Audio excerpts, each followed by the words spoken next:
आप देख रहे हैं सौगंध टीवी, सौगंध वतन की। नमस्कार, आप देख रहे हैं सौगंध टीवी और मैं हूं आपके साथ आस्था तिवारी। आज से ठीक 6 साल पहले वर्ल्ड कन्वेंशन सेंटर की बुनियाद रखने की शुरुआत हुई थी।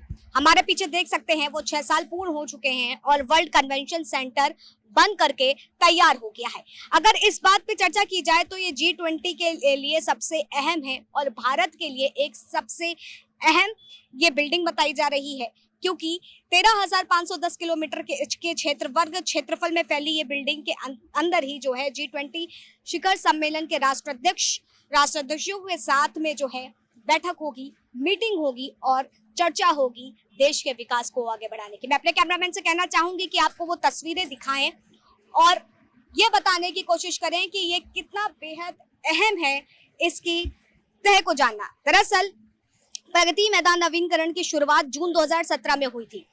तब यह परियोजना 2 साल पूरी करने का लक्ष्य रखा गया था, लेकिन जो डेडलाइन मिस हो गई थी और काम पूरा नहीं हुआ।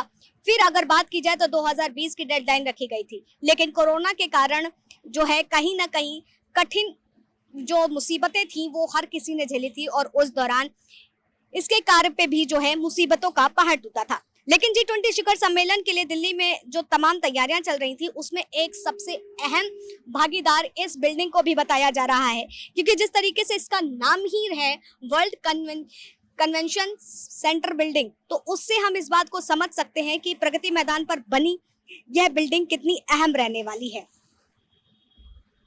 इस बार समय सीमा पीछे ना छूटे, इस निमित्त भारतीय व्यापार संवर्धन संगठन यानी कि NBCC ने राष्ट्रीय भवन निर्माण तक मई तक माह को काम कर निपटाने का लक्ष्य दिया था, लेकिन अब अगर बात की जाए तो जुलाई में इसका पूरा काम जो है वो बन करके तैयार हो गया है।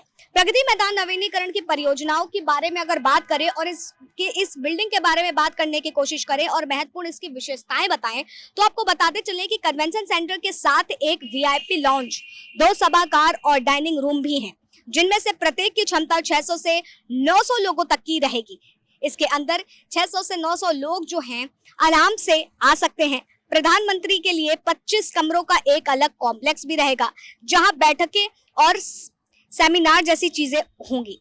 कुछ ही माह में अगर बात की जाए तो इंडिया गेट की तरह प्रगति मैदान भी आकर्षण का केंद्र होगा। ये 2017 में जिक्र छुड़ा था और आज वाकई आप इन तस्वीरों में देख सकते हैं कि किस तरीके से ये आकर्षण का केंद्र हो चुका है। और अगर देश की बात की जाए तो जिस तरीके से G20 शिखर सम्मेलन की शुरुआत हुई है और इस बार जो भारत में हो रहा है और दिल्ली में G20 शिखर सम्मेलन की जिस तरीके से बैठक होनी है, तो उसके लिए ये कितना अहम हिस्सा है वो हम समझ सकते हैं।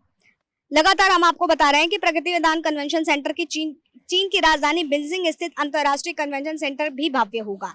बीजिंग कन्वेंशन सेंटर की मौजूदा क्षमता जो है वो 2300 लोगों की है। उसी के ही बिहाफ पर इसका निर्माण किया गया है। और अगर इन तमाम चीजों को देखने की और चर्चा करने की कोशिश की जाए तो जिस तरीके से आकर्षण का केंद्र बनी रहने वाली ये बिल्डिंग जो है अब आज के समय जो है वाकई लोगों के आकर्षण का केंद्र बन चुकी है। और जिस तरीके से ये कयास लगाए जा रहे हैं कि 26 जुलाई को इसका उद्घाटन खुद प्रधानमंत्री नरेंद्र मोदी कर सकते हैं। अब ये तो देखने वाला विषय होगा कि इसके उद्घाटन के लिए क्या कुछ है, लेकिन जिस तरीके से कयास लगा रहे हैं तो कहीं ना कहीं 26 जुलाई को इस बिल्डिंग का अगर बात की जाए वर्ल्ड कन्वेंशन सेंटर, जहां पर G20 शिखर सम्मेलन के राष्ट्र अध्यक्षों के साथ बैठक होनी है जो बन करके तैयार है, जहां पर बड़े बड़े सेमिनार होंगे, बड़ी बड़ी बैठकों के दौर लगेंगे। और अगर जिस तरीके से बात की गई इंडिया गेट के एक आकर्षण का केंद्र भारत देश के लिए वो बना हुआ है, तो दूसरी तरफ आज इस बिल्डिंग को भी जो है वो उस तौर पर देखा जा रहा है। फिलहाल तब तक के लिए आप बने रहे सौगंध टीवी पर। कैमरा पर्सन रोहित के साथ आस्था तिवारी। आप देख रहे हैं सौगंध टीवी, सौगंध वतन की।